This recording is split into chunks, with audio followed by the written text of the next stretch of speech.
మన పాపములనిచ్చి మౌనముగా ఉండిపోయే రాణువులు ఆయనపై మరింత క్రూరముగా కొరడాలు చలిపించి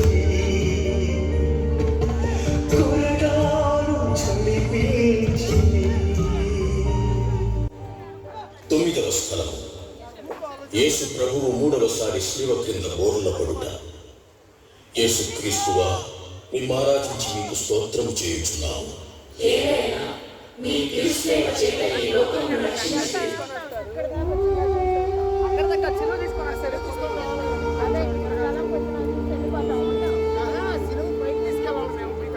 త్వరగా నడవాలని సైనికులు ఒత్తిడి తెస్తున్నారు, కానీ అడుగు తీసి అడుగు వేసే శక్తి కూడా ఆయనలో లేదు. ఎంత ప్రయత్నించినా కాలు లేవడం లేదు. ఆ భారమైన శిలువ క్రింద మరోసారి కుక్క. ఇది చూసి ఆ సైనికులు చనిపెడతారేమో అని అనుకుంటాం మనం. కానీ వారు కొరడాలతో కొడుతూ లేచి నడవమని బలవంతం చేస్తున్నారు. ఆ దీన ప్రభుని వైపు ఒక్కసారి చూడండి. నీవు పీడిస్తున్న యేసు నేనే అని ప్రభువు సౌలుతో పలికిన మాటలు మళ్ళీ మన చెవుల్లో మారుమోగుతాయి. ఎందుకంటే మన శ్రమలే కదా ఆయనను ఈ స్థితికి తీసుకువచ్చింది. ఓ దేవా, మీరు అనుభవించే శ్రమల ముందు నేను పొందే కష్ట నష్టాలు ఎంతో స్వల్పమైనవి అయినా తరచూ నా జీవిత భారం ఎక్కువ అనిపిస్తుంది. కష్టపడి ఎలాగో ఒక గంట నుండి గట్టెక్కగలిగితే మరొకటి సిద్ధం అయినా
స్థలం యేసు ప్రభుని వస్త్రములను నిర్దయగా ఒలుచుట.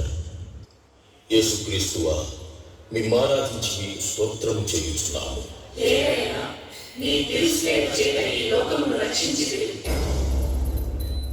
ఎలాగో కల్వరి కొండ కొసకు చేరారు. ఇక అంతిమ బలియాగానికి పీఠం సిద్ధమవుతోంది. లేస్తూ పడుతూ సాగిన శిలువ ప్రయాణం వల్ల యేసు రక్తహీనులయ్యారు.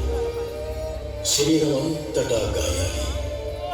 అందువల్ల ఆ వస్త్రాలు గాయాలను అంటుకొని పోయాయి. మరి శిలువ వేయుటకు ముందు ఆ వస్త్రాలను తీసివేయాలని ఆ వస్త్రాలను నిర్దాక్షిణ్యంగా లాగాడు. అప్పుడు ప్రభు అనుభవించిన వేదన చెప్పరాది గాని.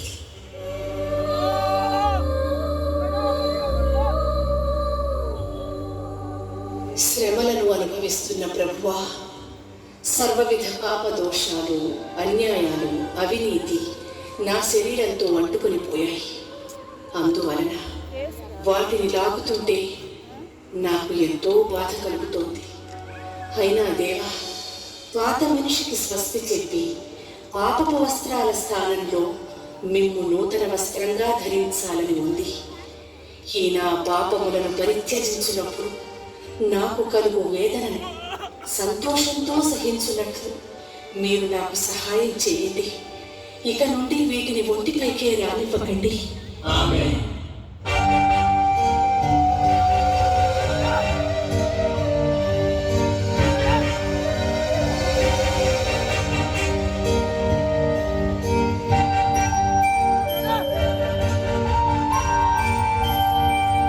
సిలువపై కూల్చివేసిరి, మేకులను కొట్టిరి ఆ చేతులకు, పాపులకు రక్షణనివ్వ వేచేసిన దివ్య పాదాలకు.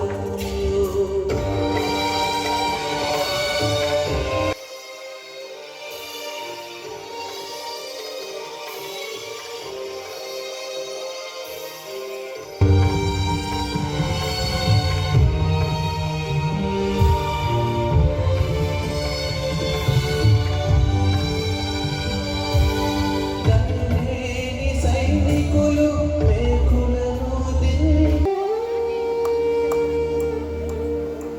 వస్త్రములను ఒలిచిన పిమ్మట నిస్సహాయుడైనట్టి ఆ యేసును శిలువపై పరుండబెట్టి కాళ్ళు చేతులకు మేకులు కొట్టనారంభించాడు. అవి నిన్నటి వరకు ఎందరినో తన స్పర్శ